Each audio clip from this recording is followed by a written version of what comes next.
The goal shouldn't be to target your specific customer. It should be to make your product or service relevant to as many audiences as possible. Hello, and welcome to The Marketing Architects, a research-first podcast dedicated to answering your toughest marketing questions. I'm Elena Hingle. I run the marketing team here at Marketing Architects, and I'm joined by my co-hosts, Angela Voss, our CEO, and Rob DeMars, our Chief Product Architect. Hello. We're also joined by our coworker and Chief Client Growth Officer, Whitney Stratten. Thanks for having me today. Thanks for joining us, Whit. Yeah. Excited to be here. Whitney's our eternal optimism, ray of sunshine. Like, it's just going to lift anyone and everyone's spirits that might be listening today. Can we get a woot before we start going here, Whitney? Oh, whoop, whoop. There we go. Perfect. Perfect. We're back here with our thoughts on some recent marketing news, always trying to root our opinions in data, research, and what drives business results. This is actually episode number 1 of a trio of shows we'll be releasing around our own piece of news, a report our agency released this week called Reach, Revenue, and ROI, 3 Principles for Success with TV Advertising. This report is available now, ungated, at marketingarchitects.com/report. The report's organized into 3 findings that explain what the brands we've worked with have done to succeed with television advertising. This week, we'll discuss our first finding: reach drives greater returns than targeting. But before we jump into that, I want to provide a little background into why we created a report like this in the first place, and why it's relevant for every marketer, even if you're not currently planning to invest in TV advertising. So brand channels like television, they provide growth opportunities for brands beyond what's possible through digital alone. They provide greater reach, storytelling, authority. Even digital platforms like Facebook and Amazon are some of the biggest brand advertisers themselves. However, these kinds of brand channels are typically expensive, they're complex, it's hard to measure them and prove their value, and I would go as far as to say that TV advertising might be the most difficult of them all to get right. TV is often a black box to marketers since the majority of TV dollars are spent by the biggest brands and the huge agencies that represent them. But TV is also the most rewarding channel, in my opinion. We've found TV is powerful at everything from growing brand awareness to driving web traffic. TV lifts other channels like direct mail, search, and affiliates. And we've even seen B2B advertisers have massive success on TV in just their first year on the channel in terms of return on ad spend and revenue growth.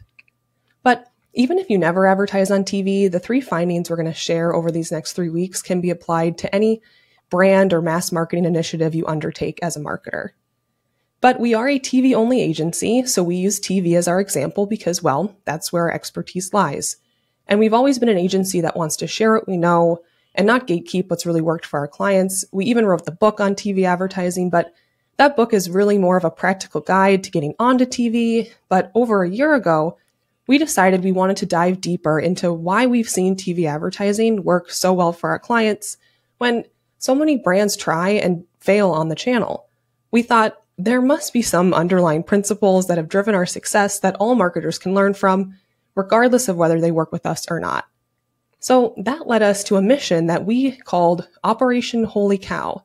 And Rob, I actually don't know the answer to this, but I'm guessing you were the main source of mischief behind the name Operation Holy Cow. Hey, we work in advertising and we have an initiative around branding. So we're like, hey, let's brand the initiative, right? So there was a lot of research that was coming out overseas that was uncovering new aspects of branding and how it can impact performance marketing. And we are performance marketing nerds.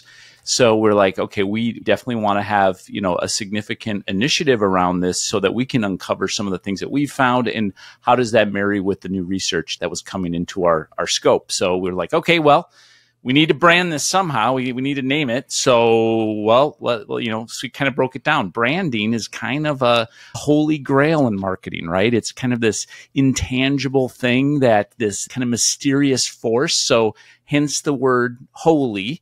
And then on the other side of the fence, cows play a huge role in the history of branding, as those poor creatures get poked with the hot stick, with a symbol on it, so you can know one cow from another cow, hence the term branding.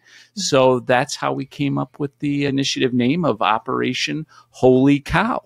And I should add, that's led to some very cute photos of cows with halos over their head. So, absolutely. It's been a net positive for all of us. So let's go ahead and dive into the report. We open with a story about Airbnb. And why is Airbnb a great example of just how transformative brand building channels like TV can be? Yeah, I think a lot of people think that the success of Airbnb is because, they assume that they created the category, but that's actually not true. VRBO was around long before Airbnb, but you're right, Elena. Airbnb is a great example for this topic. We've talked about this before, but for our first-time listeners back in 2021, Airbnb decided to make a mindful shift away from performance marketing and decided to place a higher percentage of their overall marketing budget in brand building channels like television, PR as well. And their CEO described this move as a shift towards more of education of Airbnb versus just what he called buying customers. And we've seen that with other brands too, both our own, and you also hear about it with brands like Adidas, even Procter & Gamble. And it's not cutting off performance marketing channels, but it's just placing faith and being mindful about winning that sale before the consumer is shopping, right? That's that mental availability piece. So the point of sale attempt, to garner a customer is that's where the bloodbath is. So Airbnb made this shift. And as a result, by the very next year, maybe it was the year after, they were reporting really a marked shift in business performance. Their revenue surged by 40% to $8.4 billion in 2022. EBITDA increased as well. And they've talked really publicly about how their site traffic is now close to 90% direct versus that being a much lower number before the shift in strategy. So when we talk about brand building channels like TV, Airbnb really serves as a testament to the potential. These channels offer reach, they offer storytelling capabilities, and a chance to build deeper connections with audiences, all things Airbnb leveraged really well and to great effect. I think that'll bring us right to the first finding of the report, which is that reach drives greater returns than targeting. I think it's probably fair to say we're starting off strong here. This is not a popular opinion to hold as a modern marketer. In an era where digital advertising allows targeting to just those most likely to buy, some view reach as sort of a dirty word, or at the very least, an ineffective approach to marketing. Why would you market to anyone not ready to buy right now, or anyone who doesn't fit perfectly within your ICP? Whit, passing it off to you, what is reach and why should brands care about it? Oh, I love it. This is such a provocative statement. So reach is how many eyeballs are you getting in front of? It's the total number of households or the total number of individual consumers exposed to the ads. That's a lot of jargon in there. So I just like to think about it as how many eyeballs is your brand getting in front of? And why should we care about it? It's really a simple math problem. You want to get in front of as many eyeballs as possible so that you're building mental availability. Say, what? What is mental availability? This is all about the more people that see you, the better chance they will think of you if they need you today or they need you tomorrow in as many situations as possible. So let's say I'm slinging goldfish. I want people to think, oh, I'm having an ocean-themed birthday party. I need goldfish. I'm going on a road trip. I need goldfish. I'm bringing a snack mix to a party. I need goldfish. Versus, hey, I'm getting on an airplane and I need a snack. I'm going to grab snacks. That is the power of reach. Next, reach, make sure you don't miss your customers. Sometimes as marketers, we have biases on who our actual customers are. And reach helps us to challenge those biases and also see the spillage. Who else is influencing these purchasing decisions? I'm on a little diatribe here, but lastly, I would say a lot of buying decisions are influenced more than just by your target.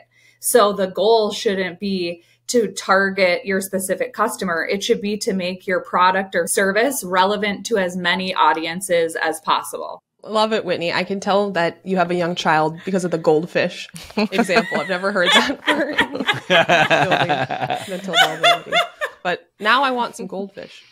All right. So if reach is important, it helps us build mental availability, helps us not miss our customers, and helps us access more potential customers. If we can establish that that's why reach is important, where does TV fit into reach?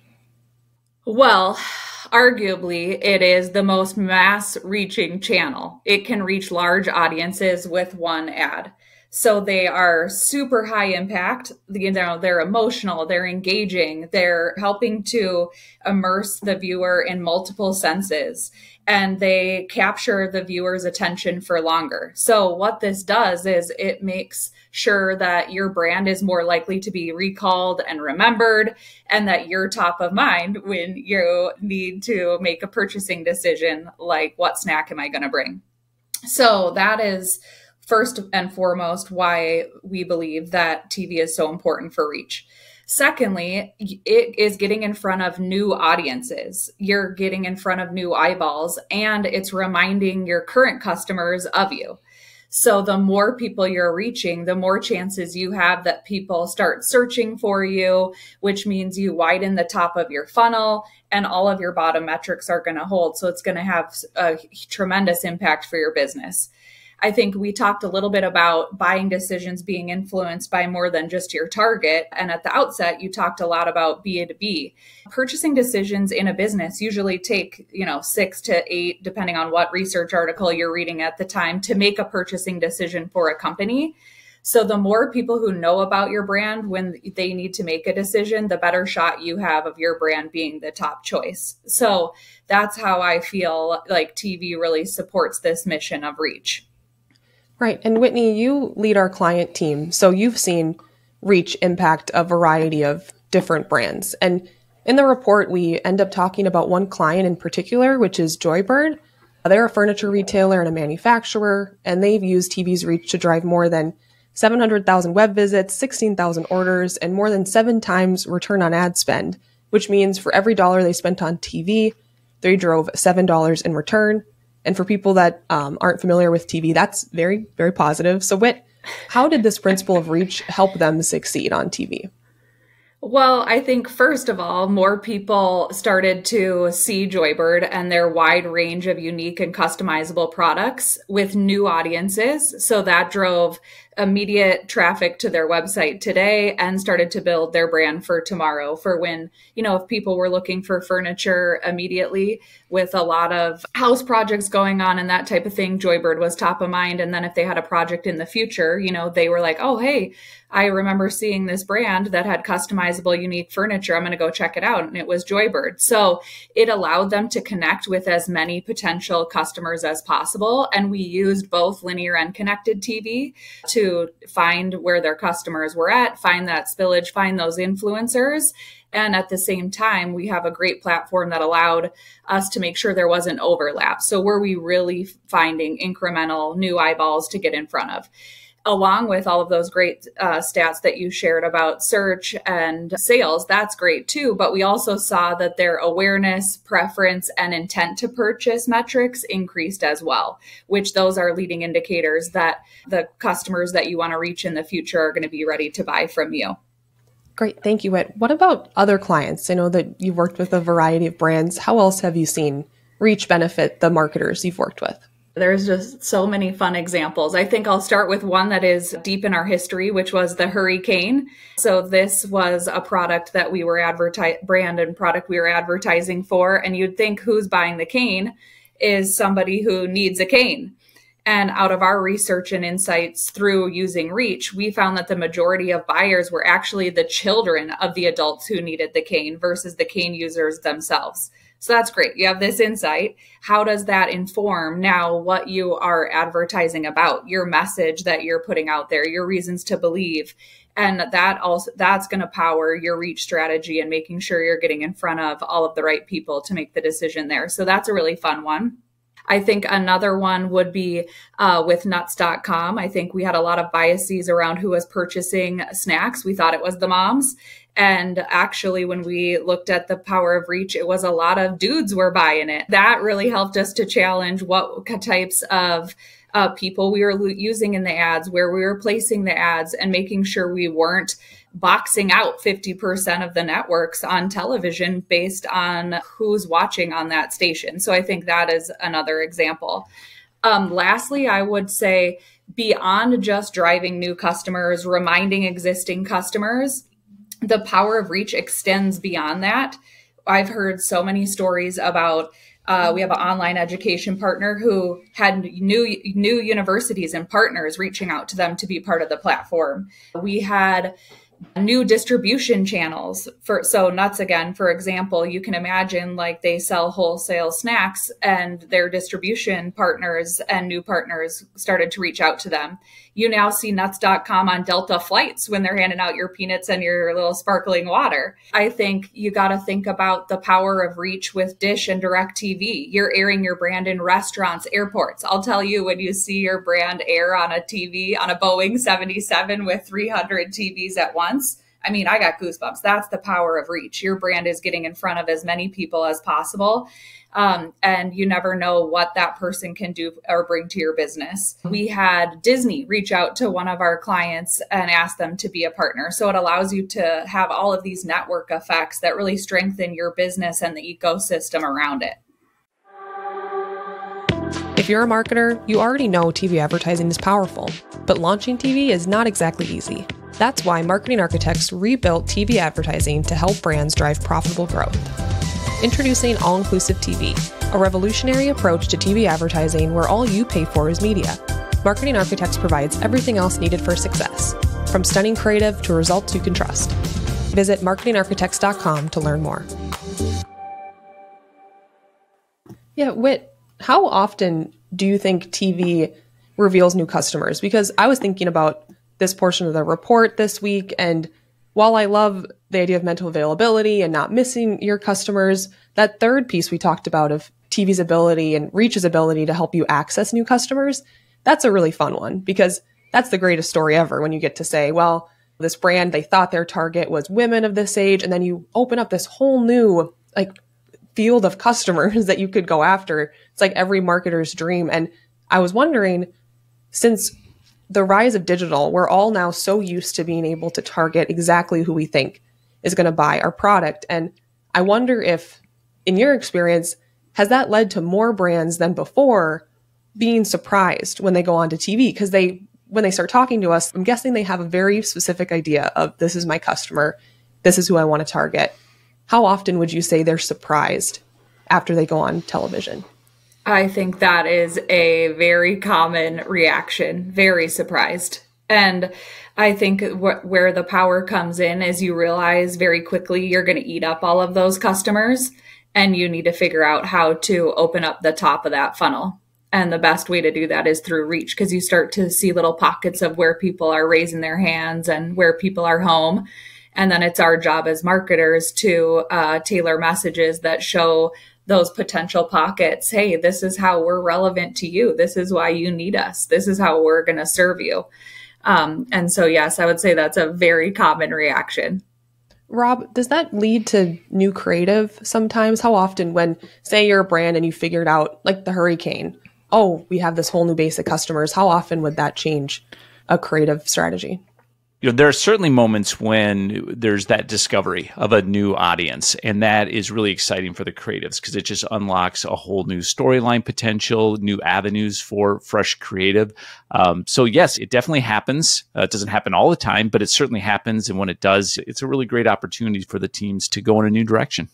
Thanks, Rob. And it's also very tempting to get into the conversation of price, because when we talk about reach, I know people listen to this podcast, the first thought is going to be, well, what about the price? Because if you're going on to something like TV and everyone would love to reach more customers, but how is the price worth it? And that's where targeting can make sense. But I don't want us to get into that quite yet, because next week's episode, we're going to cover the importance of cost when you're talking about going onto a mass reach channel like TV. I'm sure everyone would love to do a Super Bowl ad, but if it's not affordable, then it's not possible. You leaving with a cliffhanger. Bum, bum, bum.